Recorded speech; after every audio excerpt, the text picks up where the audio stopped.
প্রথম কথা হচ্ছে উনি হচ্ছেন পৃথিবীর ইতিহাসে একমাত্র রাজনীতিবিদ যিনি সেই দেশের আইন কানুন সংবিধান কোনো কিছুকেই গ্রাহ্য করেন এবং তার দেখাদেখি তার যে মামলা বা চালাচামলাগুলো আছে তারা কেউই আইন কানুনে গান করে কাজেই সুপ্রিম কোর্ট রায় দিলেও যে উনি দিয়ে দেবেন এটা খুব একটা আমাদের কাছে প্রত্যাশিত নয়, কারণ এর পূর্বে সুপ্রিম কোর্টের অনেক রায় উনি অগ্রাহ্য করেছেন। অনিকেত মাহাতোকে সুপ্রিম কোর্ট জয়েন করবার জন্য কোনো দিন টাইম দিয়েছিল, তাতেও হয়নি, এবং যখন সেই রায় ইমপ্লিমেন্ট করবার জন্য তারা স্বাস্থ্য ভবনে গেছিলো তাদের মারধর করে তাড়িয়ে দিয়েছেন।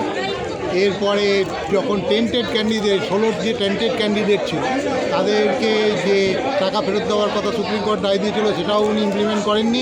এরকম অসংখ্য রায় আছে সুপ্রিম কোর্টে যে রায়গুলোকে উনি পাত্তাও দেননি, গ্রাহ্য করেন। কাজে উনি যে আমাদের টাকাটা একদম মানে অম্লান বদনে মেনে নেবেন এটা আমরা মনে পেত না।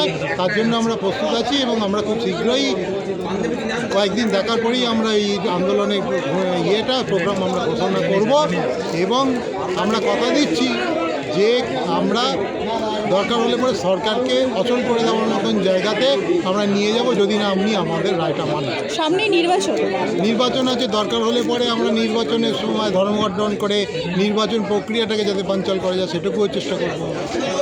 কোনো মতেই আমরা 1 ইঞ্চি জমিও ছাড়ব না, লড়াইয়ের থেকে আমরা 1 ইঞ্চি জমিও আমরা ছাড়ব।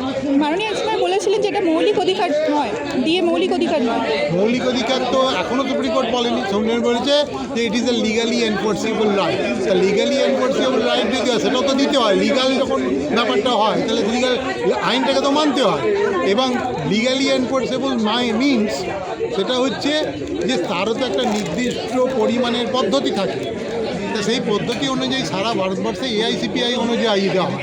এবার উনি কি বলেছেন, টাকা আমার ব্যক্তিগত সম্পত্তি, আমার ইচ্ছে হলে দেবো, আমার ইচ্ছে হলে দেবো না। অন্তত সুপ্রিম কোর্ট তো এই কথা বলেনি যে ওইটার টাকাটা আপনার, আপনি ইচ্ছে হলে দেবেন কেন, বলেছে লিগালি এনফোর্সেবল।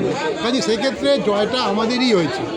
মৌলিক অধিকার কতগুলি লিমিটেড ক্ষেত্রে প্রযোজ্য, লিমিটেড অধিকার কতগুলি সীমাবদ্ধ ক্ষেত্রে প্রযোজ্য, যেমন বাক স্বাধীনতার অধিকার, তারপরে আপনার আর ওই মানে সভা সমাবেশ করিবার অধিকার, সম্পত্তি ভোগের অধিকার, এগুলো কত মানুষের মৌলিক অধিকারের মধ্যে পড়ে।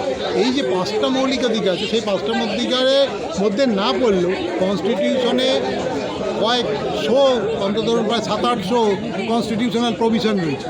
তার মধ্যে একটা লিগালি প্রভিশনাল রাইট হিসাবে যেটা আমাদেরকে গণ্য করেছে, এইটা আমাদের দাবিও তো সেটাই যে আমাদেরকে একটা নির্দিষ্ট পদ্ধতি মেনে, নির্দিষ্ট ফর্মুলা মেনে আমাদের দিন, যেটা ভারতবর্ষের সব রাজ্যের কর্মচারীদের দেওয়া হচ্ছে।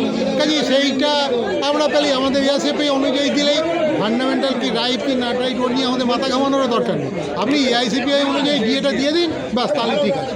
ধন্যবাদ।